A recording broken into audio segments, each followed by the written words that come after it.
দিদি, পশ্চিম বাংলার সবার মুখে মুখে শুধু তোমারই নাম। তুমি তো অনেক দিন বাঁচবে তাহলে। কিন্তু তোমরা কি জানো আমি একটা জীবন্ত লাশ? হ্যাঁ, তাজা মানুষ দাঁড়িয়ে আছে, বলে কিনা জীবন্ত লাশ। পশ্চিম বাংলার গোষ্ঠীর ষষ্ঠী পুজো করে দিল আর বলে কিনা জীবন্ত লাশ।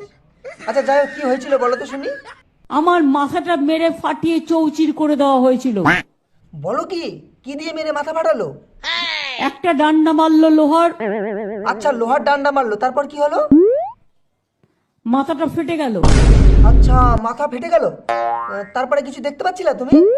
আমি দেখতে পাচ্ছি গল গল করে রক্ত পড়ছে। আচ্ছা, তারপর কি হলো দিদি? আর একটা ডান্ডা মারলো। আবার আর একটা ডান্ডা মারলো। তারপর কিছু দেখতে পাচ্ছিলে? আমি দেখছি দুদিকে ঝরঝর করে রক্ত পড়ছে। ইসিরে, শুনেই কষ্ট হচ্ছে দিদি। বলছি তারপরে কি ডান্ডা মারা বন্ধ হয়ে গেছিল নাকি আরো মেরেছিল? থার্ড ডান্ডা মারলো। আবার ডান্ডা? ওরা তো